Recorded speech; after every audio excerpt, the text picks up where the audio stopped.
ಓಂ ಗಂಗನಪತಿಯೇ ನಮಃ. ಜೈ ಶ್ರೀಕೃಷ್ಣ. ಓಂ ದುಂ ದುರ್ಗಾಯ ನಮಃ. ಓಂ ನಮೋ ಭಗವತೆ ವಾಸುದೇವಾಯ. ಇಂದಿನ ಈ ವಿಡಿಯೋದಲ್ಲಿ ನಾವು ಭಗವದ್ಗೀತೆಯ ಅಧ್ಯಾಯ 14 ಅದರ ಭೌತಿಕ ಪ್ರಕೃತಿಯ ತ್ರಿಗುಣಗಳು ಇದರ ಶ್ಲೋಕ 6ರಿಂದ 15ರವರೆಗೆ ಕವರ್ ಮಾಡಲಿಕ್ಕಿದ್ದೇವೆ.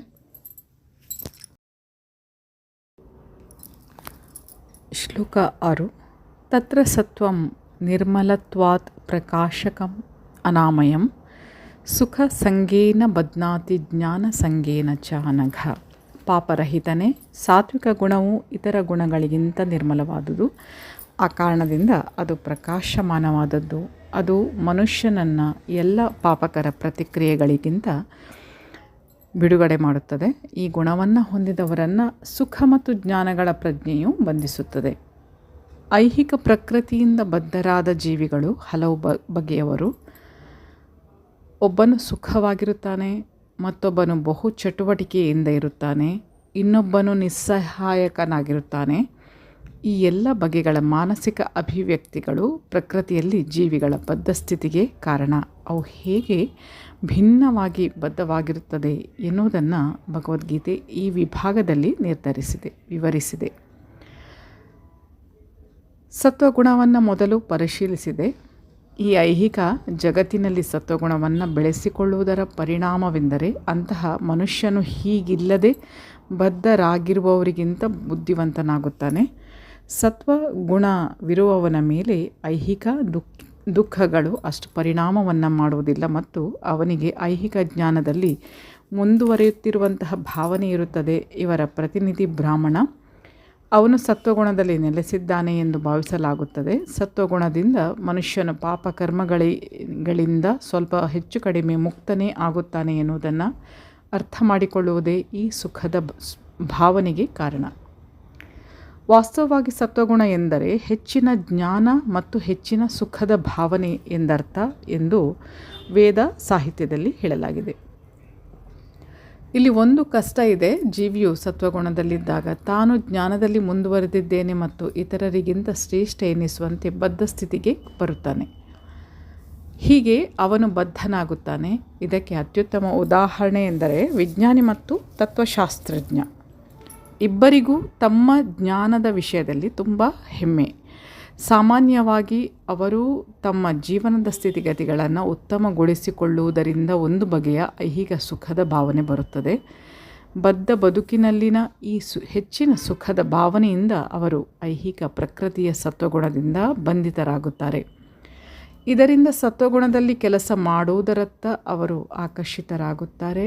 ಆ ರೀತಿಯಲ್ಲಿ ಕೆಲಸ ಮಾಡುವುದಕ್ಕೆ ಅವರಿಗೆ ಆಕರ್ಷಣೆ ಇದ್ದಷ್ಟು ಕಾಲವು ಅವರು ಪ್ರಕೃತಿಯ ಗುಣಗಳಲ್ಲಿ ಯಾವುದಾದರೊಂದು ಬಗೆಯ ದೇಹವನ್ನು ಪಡೆಯಬೇಕಾಗುತ್ತದೆ. ಹೀಗೆ ಬಿಡುಗಡೆಯಾಗುವುದರ ಸಂಭವವೂ ಇಲ್ಲ. ಆಧ್ಯಾತ್ಮಿಕ ಜಗತ್ತಿಗೆ ಹೋಗುವ ಸಂಭವವೂ ಇಲ್ಲ. ಮನುಷ್ಯನು ಮತ್ತೆ ಒಬ್ಬ ತತ್ವಶಾಸ್ತ್ರಜ್ಞನಾಗಬಹುದು, ವಿಜ್ಞಾನಿಯಾಗಬಹುದು ಅಥವಾ ಕವಿಯಾಗಬಹುದು. ಅದೇ ಹುಟ್ಟು ಸಾವುಗಳ ಅದೇ ತೊಂದರೆಗಳಲ್ಲಿ ಮತ್ತೆ ಸಿಲುಕಿಕೊಳ್ಳಬಹುದು.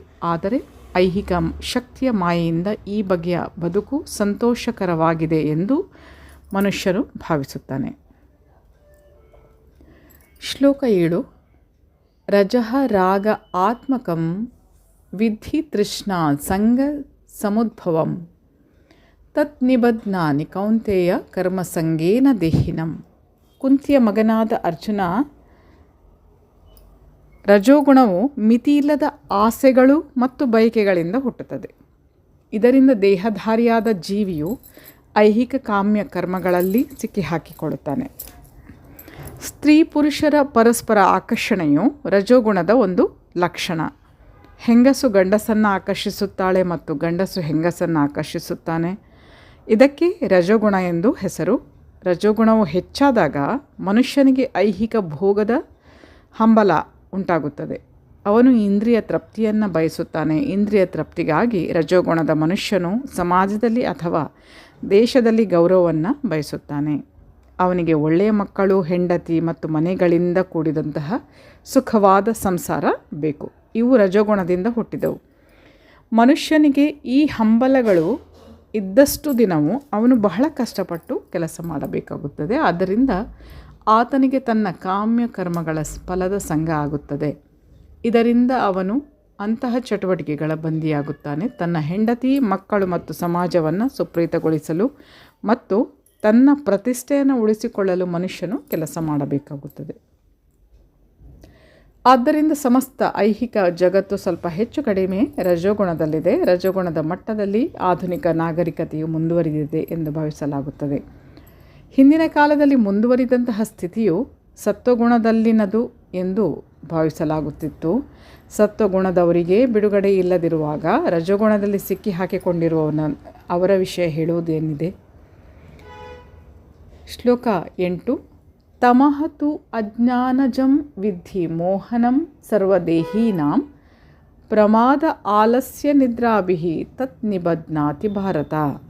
ಭರತವಂಶಜನಾದ ಅರ್ಜುನನೇ, ಅಜ್ಞಾನದಿಂದ ಹುಟ್ಟಿದ ತಮೋಗುಣ ದೇಹಧಾರಿಯಾದ ಎಲ್ಲ ಜೀವಿಗಳ ಭ್ರಮೆ. ಈ ಗುಣದ ಪರಿಣಾಮಗಳೆಂದರೆ ಹುಚ್ಚು, ಪ್ರಮಾದ ಮತ್ತು ನಿದ್ರೆ.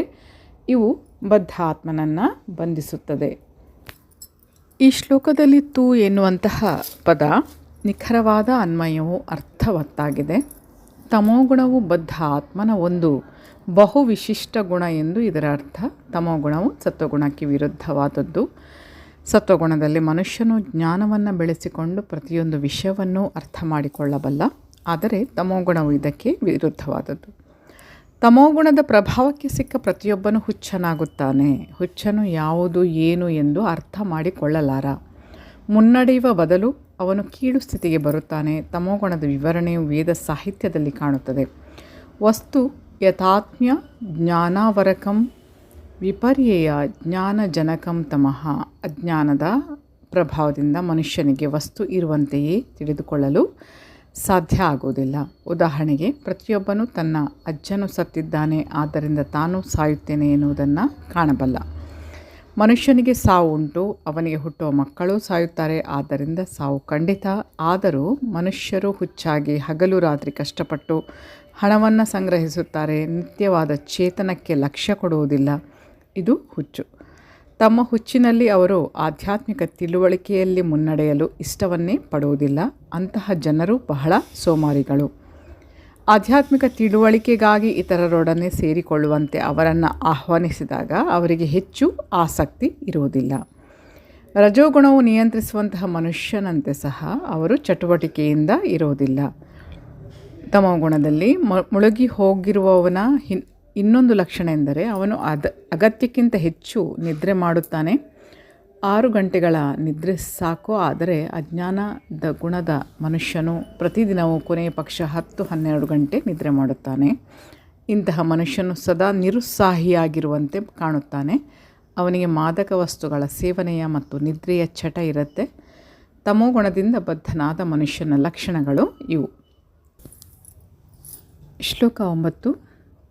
ಸತ್ವಂ ಸುಖೇ ಸಂಜಯತಿ ರಜಃ ಕರ್ಮಣಿ ಭಾರತ ಜ್ಞಾನಂ ಆವೃತ್ಯ ತು ತಮಃ ಪ್ರಮಾದೆ ಸಂಜಯತಿ ಉತ. ಭರತವಂಶಜನಾದ ಅರ್ಜುನ, ಸತ್ವಗುಣವು ಮನುಷ್ಯನನ್ನು ಸುಖವಾಗಿರಲು ಬದ್ಧಗೊಳಿಸುತ್ತದೆ. ರಜೋಗುಣವು ಕಾಮ್ಯಕರ್ಮಗಳನ್ನು ಮಾಡಲು ಬದ್ಧಗೊಳಿಸುತ್ತದೆ. ತಮಸ್ಸು ಮನುಷ್ಯನ ಜ್ಞಾನವನ್ನು ಆವರಿಸಿ ಅವನನ್ನು ಹುಚ್ಚಿಗೆ ಬದ್ಧಗೊಳಿಸುತ್ತದೆ. ಒಬ್ಬ ತತ್ವಶಾಸ್ತ್ರಜ್ಞಾನಿ ಅಥವಾ ವಿಜ್ಞಾನಿ ಅಥವಾ ಶಿಕ್ಷಣ ತಜ್ಞ ಒಂದು ಜ್ಞಾನ ಕ್ಷೇತ್ರದಲ್ಲಿ ಕೆಲಸ ಮಾಡಿ ಹಾಗೆ ತೃಪ್ತನಾಗಬಹುದು. ಹೀಗೆಯೇ ಸತ್ವಗುಣವಿರುವವನು ತನ್ನ ಕೆಲಸದಲ್ಲಿ ಅಥವಾ ಬೌದ್ಧಿಕ ಅನ್ವೇಷಣೆಯಲ್ಲಿ ತೃಪ್ತಿ ಪಡೆಯುತ್ತಾನೆ. ರಜೋಗುಣದ ಮನುಷ್ಯನು ಫಲದಾಸೆ ಇರುವಂತಹ ಕರ್ಮದಲ್ಲಿ ನಿರತನಾಗಿರಬಹುದು. ಆತನು ಸಾಧ್ಯವಾದಷ್ಟು ಸ್ವತ್ತನ್ನು ಪಡೆಯುತ್ತಾನೆ ಮತ್ತು ಒಳ್ಳೆಯ ಕೆಲಸಗಳಿಗಾಗಿ ಖರ್ಚು ಮಾಡುತ್ತಾನೆ. ಒಮ್ಮೊಮ್ಮೆ ಆತನು ಆಸ್ಪತ್ರೆಗಳನ್ನು ಪ್ರಾರಂಭಿಸುವುದು, ಸಂಸ್ಥೆಗಳಿಗೆ ದಾನವನ್ನು ಕೊಡುವುದು, ಇಂತಹ ಕೆಲಸಗಳನ್ನು ಮಾಡಲು ಪ್ರಯತ್ನಿಸುತ್ತಾನೆ. ಇವು ರಜೋಗುಣವಿರುವಂತಹ ಮನುಷ್ಯನ ಲಕ್ಷಣಗಳು. ತಮೋಗುಣವು ಜ್ಞಾನವನ್ನು ಮುಚ್ಚಿಬಿಡುತ್ತದೆ. ತಮೋಗುಣದ ಮನುಷ್ಯನು ಏನನ್ನೇ ಮಾಡಲಿ ಅದರಿಂದ ಅವನಿಗೂ ಒಳ್ಳೆಯದಾಗುವುದಿಲ್ಲ, ಯಾರಿಗೂ ಒಳ್ಳೆಯದಾಗುವುದಿಲ್ಲ. ಶ್ಲೋಕ 10. ರಜಃ ತಮಃ ಚ ಅಭಿಭೂಯ ಸತ್ವಂ ಭವತಿ ಭಾರತ. ರಜಃ ಸತ್ವಂ ತಮಃ ಚ ಏವ ತಮಃ ಸತ್ವಂ ರಜಃ ತಥಾ. ಭರತವಂಶಜ ಅರ್ಜುನ, ಒಮ್ಮೊಮ್ಮೆ ಸತ್ವಗುಣವು ರಜೋಗುಣವನ್ನು ತಮೋಗುಣವನ್ನು ಸೋಲಿಸಿ ತಾನು ಪ್ರಬಲ ಆಗುತ್ತೆ. ಕೆಲವೊಮ್ಮೆ ರಜೋಗುಣವು ಸತ್ವಗುಣ ಮತ್ತು ತಮೋಗುಣವನ್ನು ಸೋಲಿಸುತ್ತದೆ. ಇನ್ನು ಕೆಲವು ಬಾರಿ ತಮೋಗುಣವು ಸತ್ವ ಮತ್ತು ರಜೋಗುಣವನ್ನು ಸೋಲಿಸುತ್ತದೆ. ಈ ರೀತಿಯಲ್ಲಿ ಮೇಲುಗೈ ಆಗಲು ಸದಾ ಸ್ಪರ್ಧೆ ಇರುತ್ತದೆ. ರಜೋಗುಣವು ಪ್ರಬಲ ಆದಾಗ ಸತ್ವ ಮತ್ತು ತಮೋಗುಣಗಳು ಸೋಲುತ್ತವೆ. ಸತ್ವಗುಣವು ಪ್ರಬಲವಾದಾಗ ರಜೋಗುಣ ಮತ್ತು ತಮೋಗುಣಗಳು ಸೋಲುತ್ತವೆ. ತಮೋಗುಣವು ಪ್ರಬಲವಾದಾಗ ರಜೋಗುಣ ಮತ್ತು ಸತ್ವಗುಣಗಳು ಸೋಲುತ್ತವೆ. ಈ ಸ್ಪರ್ಧೆ ಸದಾ ನಡೆಯುತ್ತಾ ಇರುತ್ತದೆ. ಆದ್ದರಿಂದ ಕೃಷ್ಣ ಪ್ರಜ್ಞೆಯಲ್ಲಿ ಮುನ್ನಡೆಯಲು ವಾಸ್ತವವಾಗಿ ಮನಸ್ಸು ಮಾಡಿದವನು ಈ 3 ಗುಣಗಳನ್ನು ಮೀರಬೇಕು. ಪ್ರಕೃತಿಯ ಯಾವುದೊಂದು ಗುಣದ ಪ್ರಾಬಲ್ಯವು ಮನುಷ್ಯನ ವ್ಯವಹಾರಗಳು, ಚಟುವಟಿಕೆಗಳು, ಆಹಾರ ಮೊದಲಾದವುಗಳಲ್ಲಿ ಪ್ರಕಟವಾಗುತ್ತೆ. ಇದೆಲ್ಲವನ್ನು ಮುಂದಿನ ಅಧ್ಯಾಯದಲ್ಲಿ ವಿವರಿಸಲಾಗುವುದು. ಮನುಷ್ಯನು ಇಚ್ಛಿಸಿದರೆ ಅಭ್ಯಾಸದಿಂದ ಅವನು ಸತ್ವಗುಣವನ್ನು ಬೆಳೆಸಿಕೊಳ್ಳಬಹುದು ಮತ್ತು ಹೀಗೆ ತಮೋಗುಣವನ್ನು ರಜೋಗುಣವನ್ನು ಸೋಲಿಸಬಹುದು. ಹೀಗೆ ಮನುಷ್ಯನು ರಜೋಗುಣವನ್ನು ಬೆಳೆಸಿಕೊಂಡು ಸತ್ವಗುಣ ಹಾಗೂ ತಮೋಗುಣವನ್ನು ಸೋಲಿಸಬಹುದು, ಅಥವಾ ತಮೋಗುಣವನ್ನು ಬೆಳೆಸಿಕೊಂಡು ಸತ್ವಗುಣ ರಜೋಗುಣವನ್ನು ಸೋಲಿಸಬಹುದು. ಇವು ಪ್ರಕೃತಿಯ 3 ಗುಣಗಳಾದರೂ ಮನುಷ್ಯನು ಸಂಕಲ್ಪ ಮಾಡಿದರೆ ಸತ್ವಗುಣವನ್ನು ಪಡೆಯಬಲ್ಲ. ಹಾಗೆಯೇ ಸತ್ವಗುಣವನ್ನು ಮೀರಿ ಶುದ್ಧ ಸತ್ವದಲ್ಲಿ ನೆಲೆಗೊಳ್ಳಬಲ್ಲ. ಇದಕ್ಕೆ ವಸುದೇವ ಸ್ಥಿತಿ ಎಂದು ಹೆಸರು. ಈ ಸ್ಥಿತಿಯಲ್ಲಿ ಮನುಷ್ಯನು ಭಗವದ್ವಿಜ್ಞಾನವನ್ನು ಅರ್ಥ ಮಾಡಿಕೊಳ್ಳಬಲ್ಲ. ವಿಶಿಷ್ಟ ಚಟುವಟಿಕೆಗಳ ಅಭಿವ್ಯಕ್ತಿಯಿಂದ ಮನುಷ್ಯನು ಯಾವ ಗುಣದಲ್ಲಿದ್ದಾನೆ ಎಂದು ಅರ್ಥ ಮಾಡಿಕೊಳ್ಳಬಹುದು. ಶ್ಲೋಕ 11. ಸರ್ವದ್ವಾರೇಷು ದೇಹೇ ಅಸ್ಮಿನ್ ಪ್ರಕಾಶಃ ಉಪಜಾಯತೆ ಜ್ಞಾನಂ ಯದಾ ತದಾ ವಿದ್ಯಾತ್ ವಿವೃದ್ಧಂ ಸತ್ವಂ ಇತಿ ಉತ. ದೇಹದ ಎಲ್ಲ ದ್ವಾರಗಳನ್ನು ಜ್ಞಾನವು ಬೆಳಗಿದಾಗ ಸತ್ವಗುಣದ ಅಭಿವ್ಯಕ್ತಿಯನ್ನು ಅನುಭವಿಸಬಹುದು. ದೇಹಕ್ಕೆ 9 ದ್ವಾರಗಳಿವೆ ಎಂದು ಇಲ್ಲಿ ತಿಳಿಸಲಾಗಿದೆ. 2 ಕಣ್ಣುಗಳು, 2 ಕಿವಿಗಳು, 2 ಹೊಳ್ಳೆಗಳು, ಬಾಯಿ, ಜನನಾಂಗ ಮತ್ತು ಗುದ. ಪ್ರತಿಯೊಂದು ದ್ವಾರಕ್ಕೂ ಸತ್ವಗುಣದ ಲಕ್ಷಣಗಳಿಂದ ಬೆಳಕು ಬಂದಾಗ ಮನುಷ್ಯನು ಸತ್ವಗುಣವನ್ನು ಬೆಳೆಸಿಕೊಂಡಿದ್ದಾನೆ ಎಂದು ಅರ್ಥ ಮಾಡಿಕೊಳ್ಳಬೇಕು. ಸತ್ವಗುಣದಲ್ಲಿ ಮನುಷ್ಯನು ವಸ್ತುಗಳನ್ನು ಸರಿಯಾದ ಸ್ಥಿತಿಯಲ್ಲಿ ಕಾಣಬಲ್ಲ, ವಸ್ತುಗಳನ್ನು ಸರಿಯಾದ ಸ್ಥಿತಿಯಲ್ಲಿ ಕೇಳಬಲ್ಲ, ವಸ್ತುಗಳನ್ನು ಸರಿಯಾದ ಸ್ಥಿತಿಯಲ್ಲಿ ರುಚಿ ನೋಡಬಲ್ಲ. ಅಂತರಂಗ ಮತ್ತು ಬಹಿರಂಗಗಳಲ್ಲಿ ಮನುಷ್ಯನು ಪರಿಶುದ್ಧನಾಗುತ್ತಾನೆ. ಪ್ರತಿಯೊಂದು ದ್ವಾರದಲ್ಲಿಯೂ ಸುಖದ ಲಕ್ಷಣಗಳಿರುತ್ತವೆ. ಅದು ಸತ್ವದ ಸ್ಥಿತಿ. ಶ್ಲೋಕ 12. ಲೋಭಃ ಪ್ರವೃತ್ತಿ ಆರಂಭಃ ಕರ್ಮಾಣಾಂ ಅಶಮಃ ಸ್ಪೃಹ ರಜಸಿ ಏತಾನಿ ಜಾಯಂತೆ ವಿವೃದ್ಧೇ ಭರತಋಷಭ. ಭಾರತವಂಶದಲ್ಲಿ ಮುಖ್ಯನಾದ ಅರ್ಜುನನೇ, ರಜೋಗುಣ ಹೆಚ್ಚಿದಾಗ ಅತಿ ಮೋಹ, ಫಲಾಪೇಕ್ಷೆ ಇರುವಂತಹ ಕರ್ಮ, ಅಧಿಕ ಶ್ರಮ, ತಡೆಯಲಾಗದ ಬಯಕೆ ಮತ್ತು ಹಂಬಲ ಈ ಲಕ್ಷಣ ಹೆಚ್ಚಾಗಿ ಇರುತ್ತದೆ. ರಜೋಗುಣದಲ್ಲಿ ಇರುವವನಿಗೆ ತಾನು ಆಗಲೇ ಪಡೆದಿರುವಂತಹ ಸ್ಥಾನದಿಂದ ತೃಪ್ತಿ ಎನ್ನುವುದೇ ಇಲ್ಲ. ಇನ್ನೂ ಉತ್ತಮ ಸ್ಥಾನಕ್ಕೆ ಏರಲು ಹಂಬಲಿಸುತ್ತಾನೆ. ವಾಸದ ಮನೆ ಕಟ್ಟಿಕೊಳ್ಳಲು ಬಯಸಿದರೆ ತಾನು ಎಂದೆಂದೂ ಅದೇ ಮನೆಯಲ್ಲಿ ವಾಸ ಮಾಡಬಲ್ಲೆ ಎನ್ನುವಂತೆ ಅರಮನೆಯಂತಹ ಮನೆಯನ್ನು ಕಟ್ಟುತ್ತಾನೆ. ಇಂದ್ರಿಯ ತೃಪ್ತಿಗಾಗಿ ಬಹು ಹಂಬಲಿಸುತ್ತಾನೆ. ಇಂದ್ರಿಯ ತೃಪ್ತಿಗೆ ಕೊನೆಯೇ ಇಲ್ಲ. ಅವನು ಯಾವಾಗಲೂ ತನ್ನ ಸಂಸಾರದೊಂದಿಗೆ ಮತ್ತು ತನ್ನ ಮನೆಯಲ್ಲೇ ಇರಲು ಬಯಸುತ್ತಾನೆ ಮತ್ತು ಇಂದ್ರಿಯ ತೃಪ್ತಿಯ ಪ್ರಕ್ರಿಯೆಯನ್ನು ಮುಂದುವರಿಸಲು ಬಯಸುತ್ತಾನೆ. ಇದು ನಿಲ್ಲುವುದೇ ಇಲ್ಲ. ಇವೆಲ್ಲ ರಜೋಗುಣಕ್ಕೆ ಸಹಜವಾದ ಲಕ್ಷಣಗಳು ಎಂದು ಅರ್ಥ ಮಾಡಿಕೊಳ್ಳಬೇಕು. ಶ್ಲೋಕ 13. ಅಪ್ರಕಾಶಃ ಅಪ್ರವೃತ್ತಿ ಚ ಪ್ರಮಾದಃ ಮೋಹಃ ಏವ ಚ ತಮಸಿ ಏತಾನಿ ಜಾಯಂತೆ ವಿವೃದ್ಧೇ ಕುರುನಂದನ. ಕುರುವಂಶಜನಾದ ಅರ್ಜುನ, ತಮೋಗುಣವು ವೃದ್ಧಿಯಾದಾಗ ಕತ್ತಲು, ಜಡತ್ವ, ಹುಚ್ಚು ಮತ್ತು ಭ್ರಾಂತಿ ಕಾಣಿಸಿಕೊಳ್ಳುತ್ತದೆ. ಪ್ರಕಾಶವು ಇಲ್ಲದಿದ್ದಾಗ ಜ್ಞಾನವು ಇರುವುದಿಲ್ಲ. ತಮೋಗುಣದಲ್ಲಿ ಇರುವವನು ಒಂದು ನಿಯಂತ್ರಕ ತತ್ವಕ್ಕೆ ಅನುಗುಣವಾಗಿ ಕೆಲಸ ಮಾಡುವುದಿಲ್ಲ. ಅವನಿಗೆ ವ್ಯರ್ಥವಾಗಿ ಮನಸ್ಸೋ ಇಚ್ಛೆ ಕೆಲಸ ಮಾಡುವಂತಹ ಬಯಕೆ.